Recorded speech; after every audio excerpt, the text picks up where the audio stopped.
Hey guys, it's me, Poppy Rain here. Today we will be reading My Miserable Life by F.L. Block, illustrated by Edward Hemingway.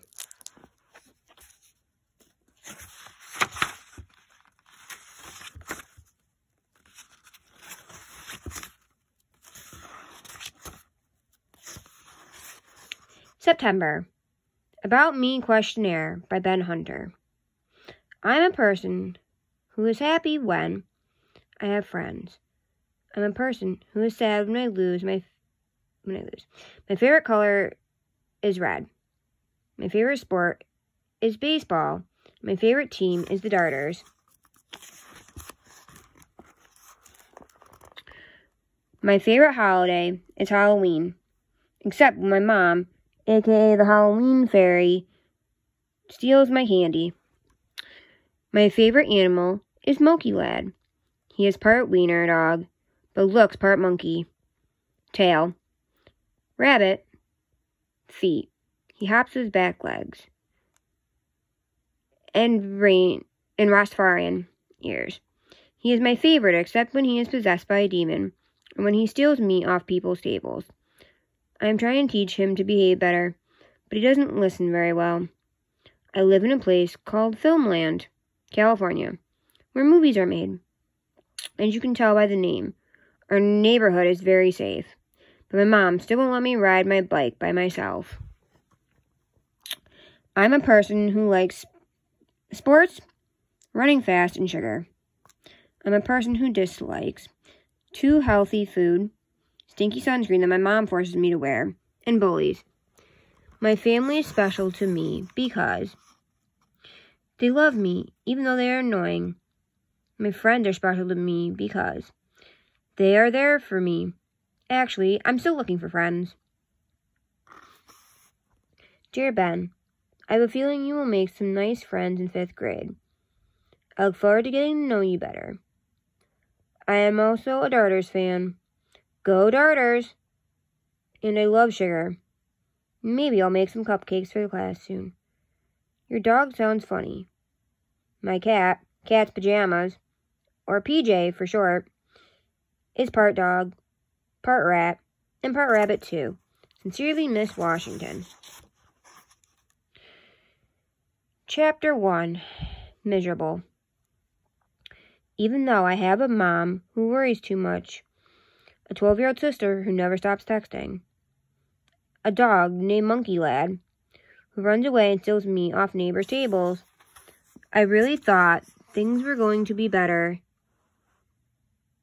for me in 5th grade. But it's the 2nd week, and my life is still pretty miserable. Things started out okay. This cool kid, Leaf, Zunga, who likes sports and movies and collects baseball cards, had been having lunch with me every day.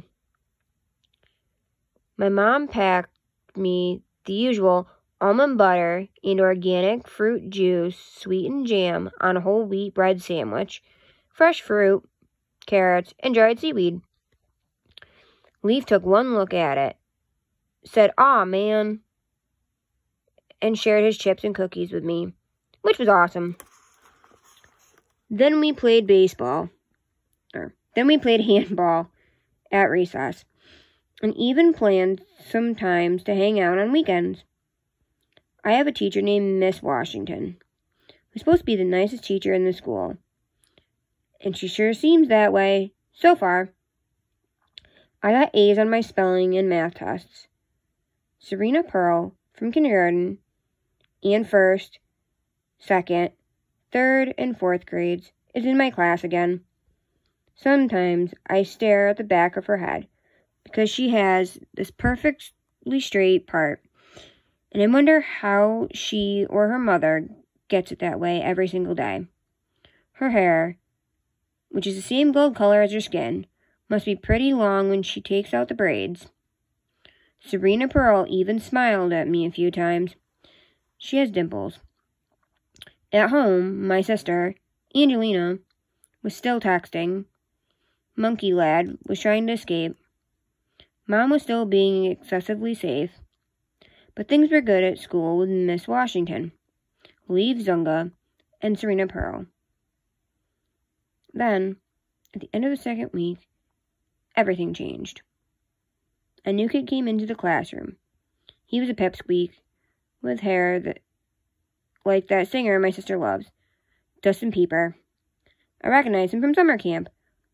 Rocco Hogan. The camp was called For Kids Only. So when I first went there, when I was around 6, I expected to play with just a few kids. The camp logo even had a picture of just 4 children. But when Mom dropped me off, there were hundreds of screaming kids. I told my mom I didn't want to stay because of the false advertising. She asked what I meant, and I told her there was way more than 4 kids. And she laughed, which made me even madder. "Don't laugh at me," I said. "I'm sorry, Ben, but I was laughing with you, not at you." But I wasn't laughing. Last summer, I had to go back again. On the morning of the first day, my mom packed me a lunch with an almond butter sandwich, fruit, and seaweed. Then she chased me down, waving her bottle of smelly sunscreen that makes my skin look white and streaky. Monkey Lad was leaping along behind her. He loves to lick sunscreen off me, about as much as my mom loves to put it on. All I wanted to do was stay home and eat sugar and watch TV. But my sister and I aren't allowed to eat sugar on weekdays. And we don't even have TV, only a DVD player, because my mom is a librarian and doesn't believe in television. She makes us read every single night, but I'm usually not that interested in the book she brings home for me. I think she kind of hypocritical because she sneaks off to the gym almost every day to run on the treadmill and watch bad reality shows. I know this because one of Angelina's friend's dads owns the gym and told Angelina that my mom watches How to Be a Hottie and America's Next OMG. Without a TV, our house is boring. Which is why, even if I had any friends, they wouldn't come over. At least I saw someone I knew at camp. Marvin Davis, who was in T-ball with me in kindergarten. He and I hung out at For Kids Only and played volleyball. It was pretty cool. The next day, this kid named Rocco Hogan came to camp. I bet when you hear a name like that, you think big, burly, pit bull type kid. Not a little poodle. Rocco started talking to Marvin right away. I could tell I was in trouble. Later, Marvin and I were playing soccer, and I felt a shove. I fell over onto the grass, and it hurt. I couldn't get up. Then the counselor came and helped me, and Marvin helped, too. And the counselor said he was going to call my mom. I tried not to cry by biting my lip, but my arm hurt like a pit bull had taken a bite out of it. A little while later, Mom came running into the nurse's office screaming, "Where's my baby? What happened?" I was so embarrassed that I forgot about how much pain I was in. "I think he broke his collarbone," the counselor said. "He what? He broke his collarbone?" yelled my mom. She speaks in questions when she's upset. One of the counselors drove us to the hospital, and they x-rayed me and gave me some kind of medicine that made me feel better, but also really weird. Mom told me I was saying some goofy things, like, "The kid that pushed me is a peeper squeak," but I don't remember. I got a sling for my arm to take the pressure off my collarbone, which is actually called a clavicle. I thought I might be able to get out of For Kids Only with a shattered body part and all, but no. I still had to go to camp, but I couldn't run around or play any sports, which made it even worse. When I got back to camp, I went looking for Marvin. He was hanging out with the pipsqueak. I'd only glimpsed for a second before he'd pushed me down, by accident. I went up to Marvin to show him my sling, and he said, "Cool." But Rocco didn't say anything.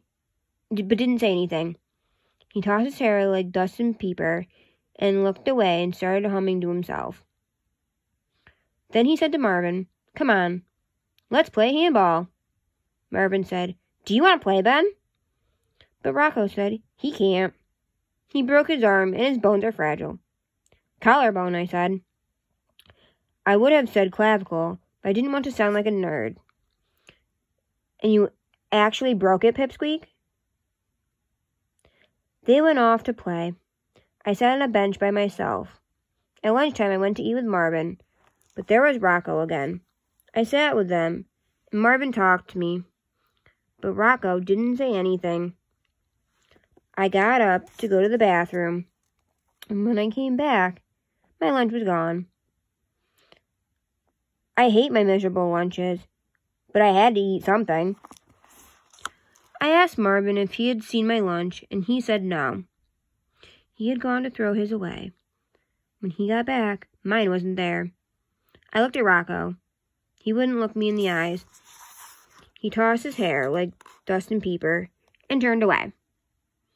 Marvin gave me an extra fruit roll he had in his pocket. Still, I was hungry for the rest of the day. Rocco Hogan is the worst bully there is. If there was a word called worstest, that would be him, although my mom would die if I used the word worstest. She also hates the word funniest.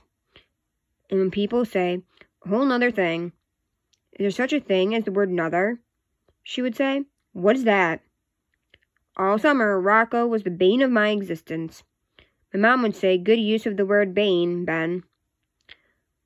But I was just so glad that Rocco was out of my life, so I could start the school year fresh. There he was again, standing in Miss Washington's classroom.